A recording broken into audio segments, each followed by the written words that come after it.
खोता नहीं है, जानवरों के भीड़ में कोई जानवर खोता नहीं है, पक्षियों के भीड़ में कोई पक्षी खोती नहीं है। कुत्ता 100-200 कोस चला जाएगा, लेकिन वो लौटने के बाद अपने मालिक के दरवाजे पर लौट करके चला आता। लेकिन आदमी के भीड़ में आदमी खो जाता है। हम 2 पंक्ति आपको देना चाहते हैं। आदमी के शहर में,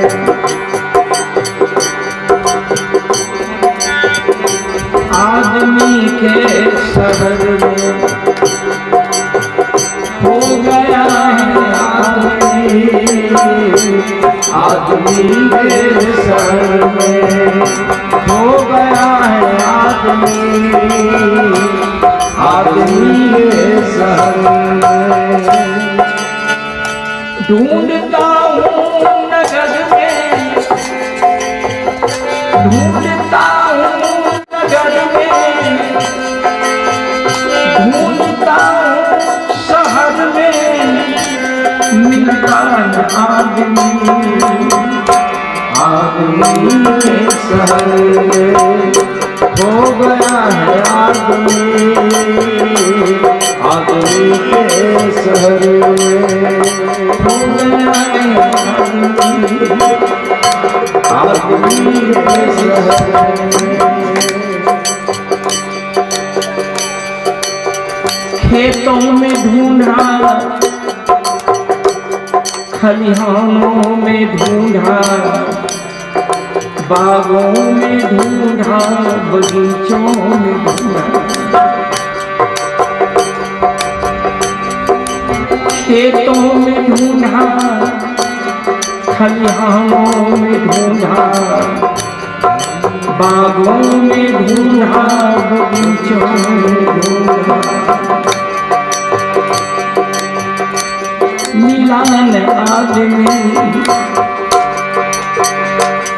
मिला न आदमी, आदमी के शहर में,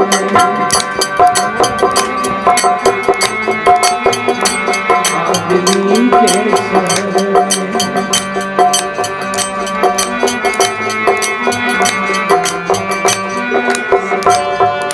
अब हम आपका सोच ले चलते हैं वेद का एक सूत्र की तरफ।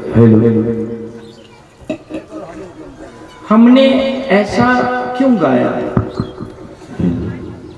हमने इस तरह की पंक्ति रखने की हिम्मत कैसे, जबकि हम ऑलरेडी मनुष्य के शरीर में है। हमारा शक्ल बिल्कुल मनुष्य जैसा था। हम मनुष्य हैं, अपने को मनुष्य कहते हैं, लेकिन वेद कहती है कि मनुष्य बनो। इसी पर हमने थोड़ा सा तर्क की, हमने थोड़ा चिंतन किया, गीत गाने की हमने हिम्मत की। सुन लिया आप लोगों ने। हम 2 पंक्ति और आपको देना चाहते हैं। पहला अंतरा में कहा, खेतों में ढूंढा, खलिहानों में ढूंढा, बागों में ढूंढा, बगीचों में ढूंढा, मिला न आदमी।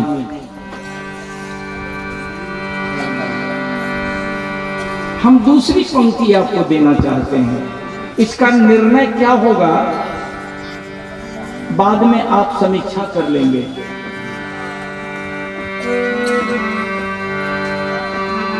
विद्यालय में ढूंढा, औषधालय में ढूंढा, पुस्तकालय में ढूंढा, भोजनालय में ढूंढा, विद्यालय में ढूंढा, पुस्तकालय में ढूंढा,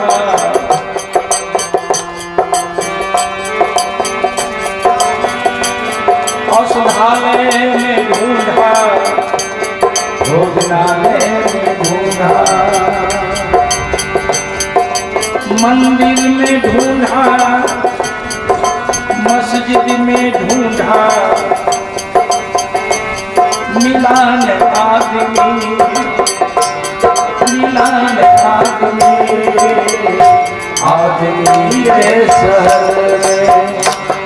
गया है आदमी के शहर हो, आदमी के शहर। काशी में ढूंढा, प्रयाग में ढूंढा, गंगा में ढूंढा, जमुना में ढूंढा।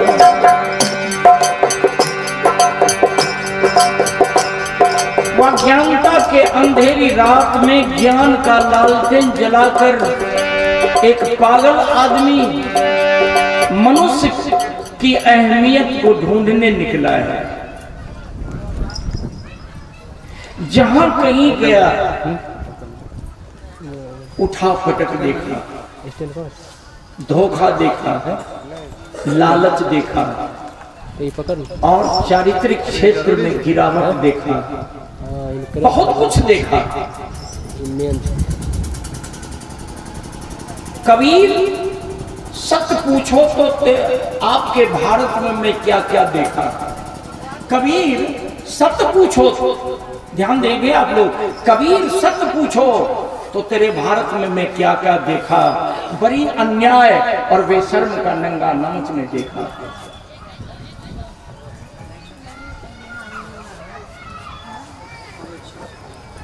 बंधुओं, ये कबीर की धरती है, कबीर का देश है। हम बोल चुके हैं कि हम लोग सभी लोग कबीर का संतान है।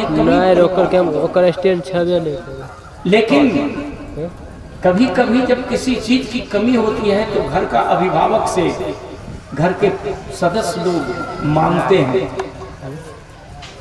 और जब वो देने से इनकार करते हैं तब वहां उंगली उठाई जाती है कि आप मेरे घर का मालिक हो, घर का सारी परिस्थिति आपके हाथ में है, उत्थान करो या पतन करो, इसलिए आप जवाब दो, नहीं तो बंटवारा कर लो, बंटवारा कर लो।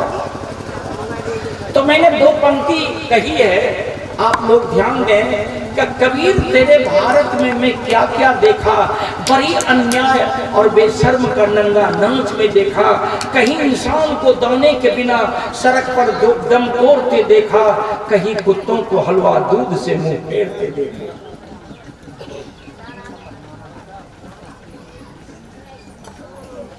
ध्यान देना आप लोग, कहीं इंसान को सड़क पर दाने के बिना दम तोड़ते देखा, कहीं कुत्तों को हलवा दूध से मुंह फेरते देखा। होती है बाजार में, होती है नगर में, खुलकर जौवन जवानी की सौदा, किससे पूछूं, कहां जाऊं।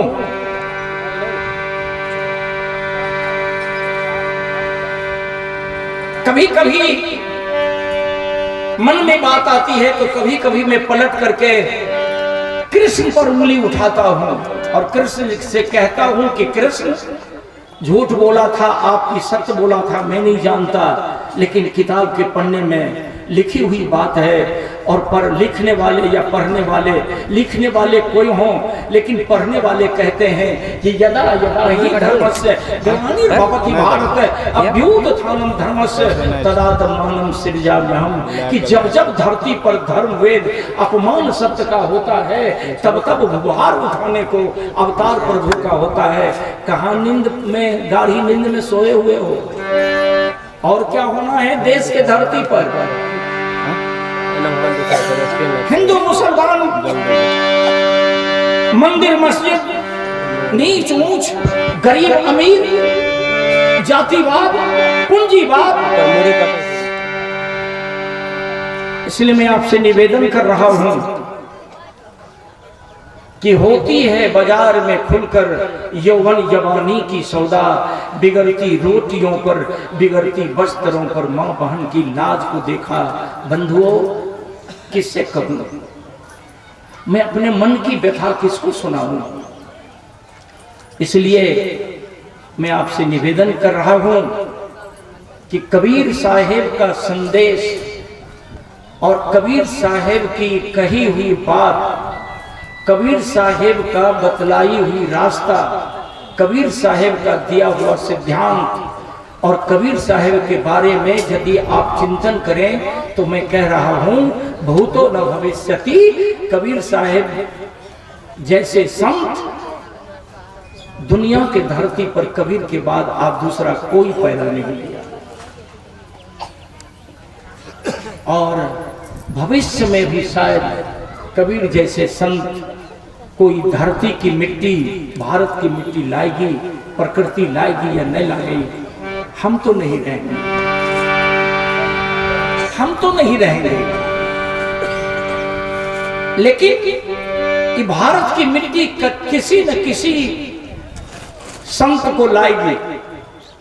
जब परंपरा को देखता हूं, इस देश की परंपरा को देखता हूं और जब इतिहास को खंगालता हूं तो लगता है कि हर युग में किसी न किसी महापुरुष को प्रकृति लाती जाएगी। नहीं तो एक समय था, ध्यान देना आप लोग, एक समय था 6 महीने की बच्ची की शादी होती थी। गलत बोल रहा हूं क्या? 6 महीने की बच्ची की शादी होती थी। 6 महीने के बच्ची के साथ 1 साल के लड़का की शादी होती थी। पूर्व इतिहास में जाओ, और जब लड़की और लड़के का भरण पोषण हो रहा है, 10 साल के, 12 साल के, 15 साल के उम्र में वो लड़के की कहीं मौत हो गई तो वो लड़की जिंदगी भर कुमारी होती थी, और लड़की को जानते हैं कहाँ भेजा जाता था? मंदिर में। और मंदिर में जाकर क्या करती थी? पूजा करती थी। वो लड़की का उपाधि, उस लड़की को क्या कह करके लोग पुकारते थे? देवदासी। और देवदासी मंदिर में रह करके पूजा करती थी, या पूजा नहीं करती थी, सेवा करती थी। गलती हमसे आवाज निकल गई। पूजा नहीं, पूजा करने वाले पुजारी दूसरे होते थे। याद रखना आप लोग, वहां से इस गाड़ी को खींच करके हमारे पुरखों ने यहां तक लाया है। और उस लड़की का शारीरिक शोषण, दोहन मंदिर का पुजारी करता था, और उसके गर्भ से जो संतान पैदा लेता था वो मंदिर का सेवक, और उसको शूद्र कह करके पुकारा जाता था। वहां से आए हैं। कबीरपंथी बन जाना और कबीरपंथी हो जाना आकाश जमीन का अंतर है। हाथ जोड़ रहा हूं, इसलिए कबीर का सिद्धांत बड़ा अनोखा है। जो कबीर का सिद्धांत को जान लेगा और कबीर की बतलाई हुई रास्ता का पकड़ कर लेगा,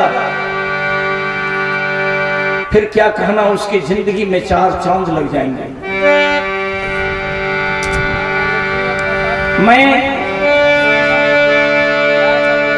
हम लोग वहां से हमारे पूर्वज चल करके आए हैं कि हमारे पूर्वजों के गले में घंटी बंधी होती थी, हमको शूद्र कह करके लोग पुकारते थे। इस बंधन को कबीर ने तोड़ने का प्रयास किया, और कबीर ने हमारे पूर्वजों को इस बंधन से मुक्त किया। हमें जीने का अधिकार नहीं था, विद्या पढ़ने का अधिकार नहीं, पढ़ाने का अधिकार नहीं, महिला लोगों को पढ़ने का अधिकार नहीं। महिला लोगों को केवल हमारे पूर्वजों ने, पुरखों ने माना तो, लेकिन केवल जिंदगी का ऐशो आराम का एक दौलत समझता था। आप लोगों को पता होगा, देश का शंकराचार्य अपने जमाने में सहरसा आए थे, और सहरसा आने के बाद मंडन मिश्र से उनको शास्त्रार्थ करना था। गरीब बाबा जानते हैं, ये हमसे बहुत उम्र के बड़े हैं, और जब शास्त्रार्थ होने की बात हुई तो मंडन मिश्र ने अपने को धन समझा और कहा कि मेरा सौभाग्य है कि देश का शंकराचार्य आकर के हमारे दरवाजे पर हमसे शास्त्रार्थ करना चाहते हैं। फिर दोनों में बातचीत हुई कि हम दोनों वाक युद्ध करेंगे, लेकिन तीसरा विद्वान कोई होगा जो समीक्षा करके रिजल्ट देंगे कि कौन हारा कौन जीता। तो मंडन मिश्र की पत्नी, ध्यान देना आप लोग, मंडन मिश्र की पत्नी भारती बोली कि आप दोनों वाकयुद्ध करें, कौन हारेंगे कौन जीतेंगे, मैं जजमेंट दे दूंगी। अगर हमारे पति हार जाएंगे तो लिख करके मैं सर्टिफिकेट दे दूंगी। शंकराचार्य महोदय कहे कि पक्षपाती करोगी तब? बोली कि नहीं, मैं बिहार की महिला हूं, पक्षपाती नहीं करूंगी। वाकयुद्ध हुआ, मंडन मिश्र हार गए। शंकराचार्य ने बहुत सारा प्रश्न किया, मंडन मिश्र पराजय हो गए। शंकराचार्य महोदय बोले कि भारती हमें सर्टिफिकेट चाहिए। भारती बोली कि मेरे पति हार गए आपसे, लेकिन लिख करके अभी नहीं दूंगी। कहा क्यों? बोली कि पति का आधे अंग की मालकिनी होती है पत्नी, मैं अपने पति की अर्धांगिनी हूं, इनके आधे अंग की मैं मालकिनी हूं। हमारे पति हार गए, आप हमसे शास्त्रार्थ कीजिए। ध्यान देंगे आप लोग। शंकराचार्य प्रश्न करना आरंभ किया, भारती उत्तर देना आरंभ किया। प्रश्न करते करते जितना प्रश्न किया सब प्रश्न का उत्तर जब भारती ने दे दी, तब भारती बोली कि मेरी बारी, मैं प्रश्न करूंगी। शंकराचार्य स्वीकार कर लिया। कहा कि बोलो। भारती जानती थी कि ये बाल ब्रह्मचारी हैं। उन्होंने कहा कि प्रश्न करो। भारती बोली कि मैं प्रश्न करने के लिए तत्पर हूं, आप वासना पर बोलो। काम क्या है, वासना क्या है, वासना की तृप्ति कैसे ली जाती है, सेक्स पर बोलो आप। शंकराचार्य हार गए, चले गए। ये कहानी कहने की जरूरत नहीं थी, मैं कहानी इसलिए कहा, ये घटना को इसलिए सुनाया कि शंकराचार्य जाने के बाद अब किताब जो लिखे, उस किताब की पृष्ठभूमि में लिखा, देश का शंकराचार्य लिखा, स्त्री शूद्र न ध्येताम, स्त्री और शूद्र को विद्या पढ़ने का कोई अधिकार नहीं।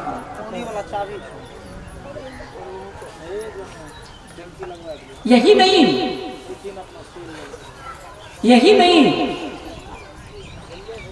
1528 में तुलसीदास जी रामायण लिखना शुरू किया और 1531 में जाकर के उनकी रामायण की रचना पूरी हो गई। खूब कान खोल करके सुनिए।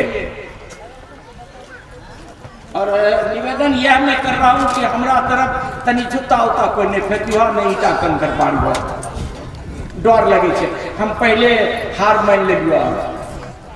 जब 1531 में जाकर के रामायण पूरी हो गई तो 13 साल का, बैठिए 13 साल का लड़का को राजगद्दी पर बिठाया गया था, जिसका नाम था अकबर।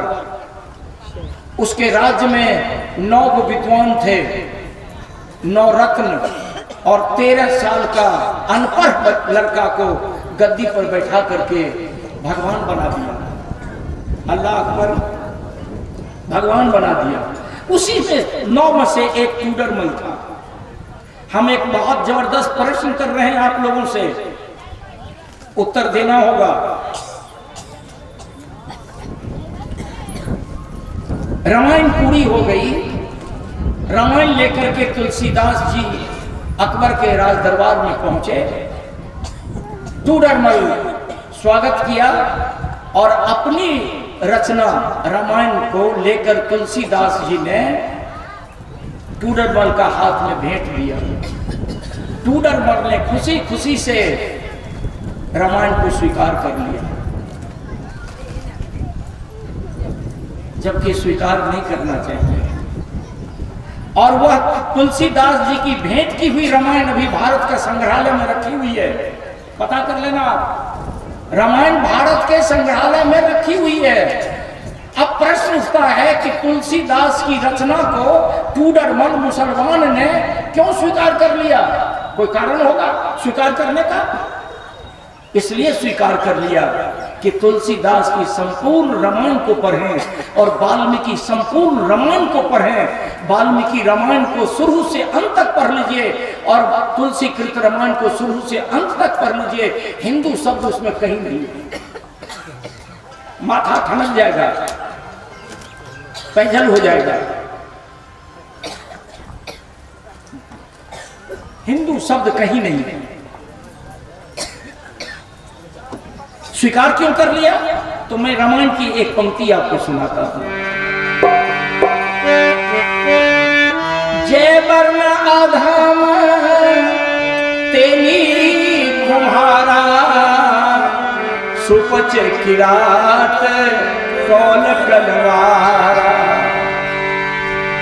जय वर्ण अधम तेली तुम्हारा, सुपच किरात कौल कलवारा। एक चौपाई में ध्यान दीजिएगा कितना बड़ा आघात किया है। जे वर्ण अधम तेली कुम्हारा, अधम याद रखेंगे इस शब्द को। जे वर्ण अधम तेली कुम्हारा, सुपच किरात कौल कलवारा। सुपच मेस्तर डोम किरात, आज 12 वो जाति मिलकर के निषाद संघ बनाया है। बड़ी ताकत है यह। गलती हो गई, 22 जाति मिलकर के 22 जाति मिलकर के एक निषाद संघ बनाया है। अब आप चिंतन कर लीजिए कितना कितनी दूरदर्शी बात थी कि 22 जाति मिलकर के आज जो निषाद संघ बनाया, तो 22 जाति को तुलसीदास ने अधम कहा। तेली का तेल खाया, तेली का तेल खाया, मुंह नहीं छुआया, पेट नहीं छुआया, शरीर नहीं छुआया, लेकिन जब कहीं घर से निकलते थे तो तेली जब रास्ते में मिल जाता था तो कहता था कि हमारा यात्रा बिगड़ गया। अब तेली को हंसना पड़ता था और उसका दांत देख गिन करके वो अपना यात्रा बना करके यात्रा को सफल कर लेता था।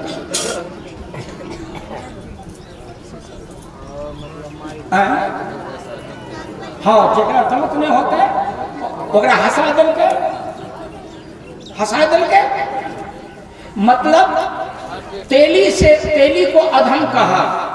अब आप अभी से 50 साल 60 साल पूर्व चले जाइए। हमारे घर में मिट्टी की खपड़ी में रोटी बनती थी, कढ़ाई में दाल बनती थी, हंडी में भात, जितना काम होता था, लेकिन कुम्हार को भी अधम कहा।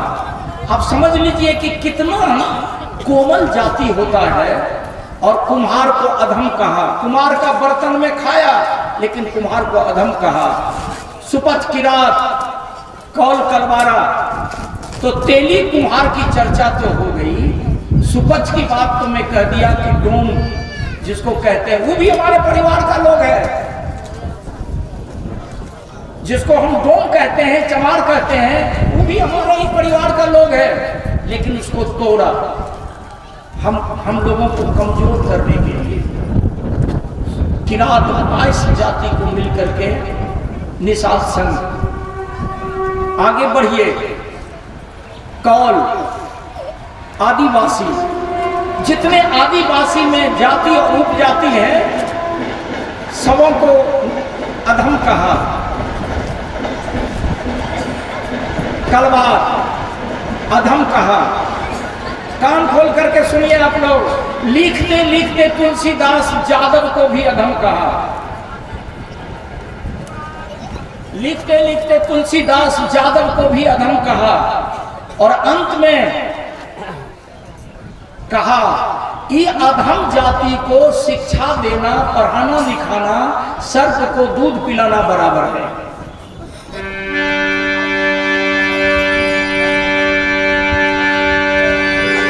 पूजिए विप्र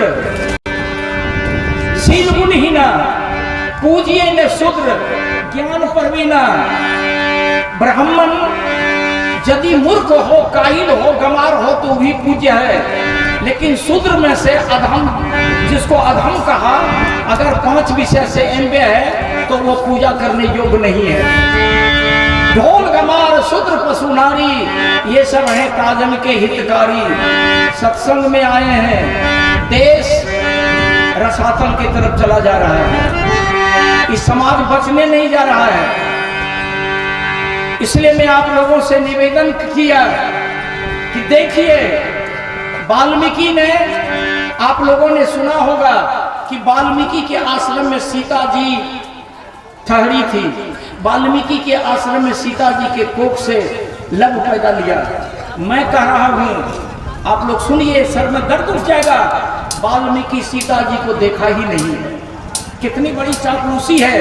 वाल्मीकि सीता जी को देखा ही नहीं, सीता जी वाल्मीकि को देखी ही नहीं है, सीता जी वाल्मीकि के आश्रम में संतान पैदा की ही नहीं है। राम वाल्मीकि को राम भी नहीं देखे और राम को वाल्मीकि भी नहीं देखे। अब कहेंगे कि मालिक यादव तुम्हें तो आग लगा दिल ही पाइन में, पाइन में आग लगा दिल। लेकिन सुनिए, मैं फिर निवेदन करता हूँ, इसकी चापलूसी को जानना है, इसकी गहराई में जाना है, तो आप वाल्मीकि रामायण ले लीजिए। हट जाओ। जो वाल्मीकि रामायण, संपूर्ण रामायण संस्कृत भाषा में है, उस वाल्मीकि रामायण को ले लीजिए और 1 पेज, पहला पेज से पढ़ना शुरू कीजिए। 80-85 पेज तक जाते जाते आपको पता लग जाएगा, आपकी आंख खुलेगी और 100 में 100%, जब 100वां पेज पर आप वाल्मीकि रामायण को पढ़ते पढ़ते पहुंच जाएंगे तो पूरी की पूरी आपकी आंख खुल जाएगी, आपका दिल का दरवाजा खुल जाएगा कि कितना बड़ा घटोला किया है। वाल्मीकि रामायण को पढ़िए, उसमें वाल्मीकि जी से और सीता से भेंट कहीं नहीं है। नारद जी जाते थे वाल्मीकि के निकट और वाल्मीकि के निकट नारद जी जाकर के राम कथा सुनाते थे। प्रारंभ से राम कथा सुनाते सुनाते अंत तक जब नारद जी ने वाल्मीकि को राम कथा सुना दिया, तब वहां ब्रह्मा की उपस्थिति होती और ब्रह्मा आकर के कहा कि नारद के माध्यम से आपने राम कथा सुन लिया, वाल्मीकि रामायण को पढ़ लीजिएगा आप, उसके बाद हम पर उंगली उठाइएगा। अरोड़ा पत्थर जहां मारना होगा, जहां हमें जेबे वहां सकड़ के अरोड़ा पत्थर मारेंगे। वाल्मीकि को पढ़ लीजिए रामायण को और तब उस पर चिंतन कीजिएगा कि मालिक यादव गलत कहल के कि सही कहल के। कितनी बड़ी चापलूसी किया है हमारे पूर्वज से लेकर के आज तक। हमको देवी देवता के चक्कर में बांधकर, आडंबर के किल्ला डोरी में बांधकर और हमको जड़ बना दिया, विवेकहीन बना दिया, विवेक की छोड़ दिया। कबीर क्या हुआ, कोरोना से लड़ के तो बच गए और दुबारी जहरो खेलिए बच गए, दुबारी बम लगा दिल के मंच के नीचे वो हम बच गए। आप तो बूढ़ा हो गए तो मरे के तो छबे करिए की समझी दोनों भाई तो हम कह रहे थे, आप लोगों ने हमारी बात को बड़ी हिम्मत के साथ सुनने का प्रयास किया। देखिए समय का अभाव है, हमें 1 घंटा 1.5 घंटा 2 घंटा बोले छे तब खूने गरम हो, सच बात है। 1.5 घंटा 2 घंटा बोले छे तब खून गरम हो, तब 5 घंटा चले छे। सत्संग के सब भाई छथिन बैठल, सबके समय मिले के चाहिए, तो 2 लाइन हम अपने को सुनाई दे छिए और सुनाई दिलिए। कबीर साहेब की पंक्ति जो हम पहले कहिए कि इधर से अंधा जात है उधर से अंधा आप, अंधा को अंधा मिला कौन बतावे बाट, ऐके लेल अपनयो आन्हर हमहू आन्हर। हमें बोलियो वाला ज्ञान के अंधकार में फसल और सुनैयो वाला तो हमें वो अन्हरिया के से दूर करे के लेल ई रामायण के दलदल में जो फसल छिए एकरा दूर करे के लेल हम अपने से निवेदन कर लिए कि आदमी के शहर में खो गया आदमी, ढूंढता हूँ नगर में मिलता न आदमी। ये पंक्ति किया कहलिए तो आदमी के भीड़ में हमें खोज रहिए कि आदमी के पास आदमियत कितना है। बोलिए सदगुरुदेव की। आदमी के पास आदमी के अहमियत कितना है, मतलब मनुष्यता के ताकत कितना है। जे आदमी अपन मनुष्यता के ताकत से समझ जेते, जे आदमी अपन आदमी की आदमियत के समझ जेते, जे आदमी अपन ऊर्जा के समझ जेते, और जे हमर आँख खोललकै, जे हमर विवेक के आँख खोललकै, हम तैयार जब होबे तो जब हम ताकत में अलिए तो हमहूँ ओकर विवेक के आँख फोड़बै। केना? तो हम शास्त्र के पढ़बै। विवेक के आँख केना फोड़बै? तो हम शास्त्र के पढ़बै, रामायण के पढ़बै, अपन 18 पुराण के पढ़बै, और ओकरा पढ़ के आ सबके तालमेल करबै। तालमेल जब नहीं मिलते तो ईसा के निकट जेबै। ईसा के पूर्व में घटना होले कि ईसा के बाद घटना होले, ई सब के देख के फाहियान अले रे चीन से। आई राम मंदिर के लिए जो युद्ध हो रहे हैं, वो राम के न धरती छिके, अन्य मंदिर राम के रहे, वो रहे भगवान बुद्ध के मंदिर, वो भगवान बुद्ध के मंदिर रहे। लेकिन जब ओकरा तोड़लकै तो ओहिमे से बहुत भगवान बुद्ध के अवशेष मिलले, लेकिन ओकरा बेईमानी कर लेलकै। अपना जे हिंदू कहै छियै कि हमें हिंदू छिकिए, ई जितना लोग बैठल छियै कोई हिंदू नहीं छिकिए। हिंदू भारत में एक मुट्ठी आदमी छै जे अभी अपना के हिंदू कह रहे। हमें कोई भारत के जितना जद्दीवासी छियै, ई 85% हम हिंदू नहीं छिकिए, हम हिंदू नहीं छिकिए। भारत के 85% आदमी भारत के जद्दीवासी जे छै वो सब बौद्धिक छिकै, बौद्धिक छिकै। हमर बुद्धि उ ले लेलकै विदेश से आके, और आके विदेश से हमर बुद्धि लेके और हमरे पर वार कर देलकै, हमर शोषण करलकै। हमर जितना शोषण करलकै, हमरा इतना शोषण करलकै। एक जजिया कानून तैयार करके, सुन लीजिए, जजिया कानून, जजिया टैक्स अपने पता होते। जजिया टैक्स ले ले जब शुरू कर लगे अंग्रेज, तो हिंदुस्तान ई देश के जितना ब्राह्मण रहे वो सब जाके कहलके कि हम भारत का वासी नहीं है, हम यहाँ का वासी नहीं है, ध्यान दीजिएगा, इसलिए हमको जजिया कर से मुक्त कीजिए। अंग्रेज ओकरा जजिया कर से मुक्त कर दिलके। आरो सुनो, ध्यान दी हो, हम तोरा उंगली नहीं उठा रही हो।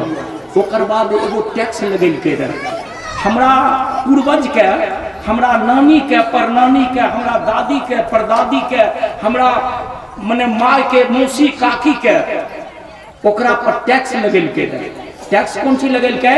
तो कमर से नीचा कपड़ा पिन्हो और कमर से ऊपर कोई कपड़ा पहन नहीं सकती है। ध्यान, वहां से हमर चल के आ हमारा देह पर कपड़ा छे। हमें यह खातिर कहलियो, थोड़ा दुख होलो तो कि पुरुष के देह पर कपड़ा बढ़ल जाय छे, हमरा बह बेटी के कपड़ा कमल जाय छे। हमने इतिहास पढ़ लिए, हम इतिहास पढ़ लिए। हमरा पूर्वज के टैक्स ले रहे, कमर से नीचा कपड़ा पहने के आजादी रहे, और कमर से ऊपर चाहे 15 साल के लड़की, 20 साल के लड़की, 40 साल के महिला, 60 साल के बूढ़ी, कमर से ऊपर ओकरा कपड़ा नहीं पहनल जाए रहे, फीता लेके आवे रहे। हमर पूर्वज के बहू बेटी के स्थन ना पे रहे। ध्यान दो, हमरा बहू बेटी के स्थन ना पे रहे। जेकर स्थन बड़ा हो रहे ओकरा ज्यादा कर ले रहे, और जेकर स्थन छोटा हो रहे ओकरा से ज्यादा कर ले रहे। वहां से हम चल के लिए रहे। के लिए ई संदेश, इतिहास के पर्व हो, हमें पढ़ते पढ़ते हेहर हो गए। हम रात दिन इतिहास के खंगारे में पढ़ल छिए, लेकिन हमर बात सुने ले जब लोग तैयार नहीं हो तब हमरा अंदर से आवाज आवे छे कि हमें सुधरे रह गए, हम सुधरे रह गए। और इतना ललकार के कहलियो, के लेल हमर बात के तनी ध्यान दे के सुनहो। जे उस समय रहे कि हमर पूर्वज के फीता से हमर बहू बेटी का स्थन नाप के कर ले रहे, टैक्स ले रहे, लेकिन आय यदि भैर देह कपड़ा हमर पर पूर्वज दिल के, तो फिर आज देह में कपड़ा कमी किया करे छो।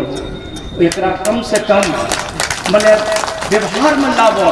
हमर औरदा पूर गेलो, हमें इतने वो कह के अब हम जाए छी कि तिरोदास गरीब आदमी, तिलोदास बेचारा गरीब आदमी मजदूरी करे वाला कलकत्ता में मजदूरी करे थे, लेकिन जितना ही कर रहे हैं कोई धनवान आदमी आ कोई पैसा वाला आदमी नहीं कर सके छे।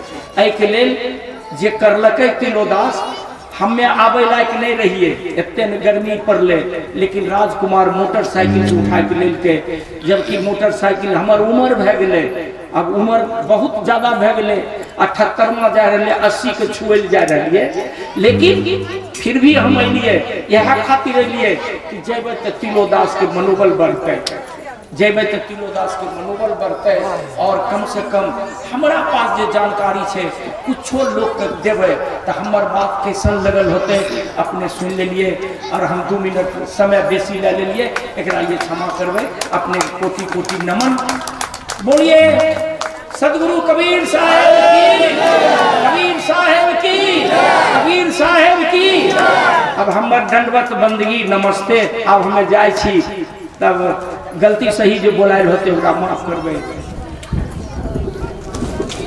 आइए इस संदेश साहब जी दिए, वास्तविकता है ऐसा ही संदेश होना चाहिए कि अभी समाज में, गांव में, परिवार में क्या हो रहा है, तत्कालिक क्या हो रहा है, इसका संदेश होना चाहिए। अच्छा ही संदेश हुए। अब आप बुद्ध प्रकाश साहब से इमेजिन है और क्या है साहब जी आपके सामने रखेंगे, और साहब जी से अर्जी है कि कितना देर में खत्म होगा कम से कम, देखिए कोशिश करके 45 मिनट में खत्म हो जाए। साहब जी सरकार साहब विराजमान है, उनका प्रवचन होगा, उसके बाद आरती पूजा सब कुछ होगा।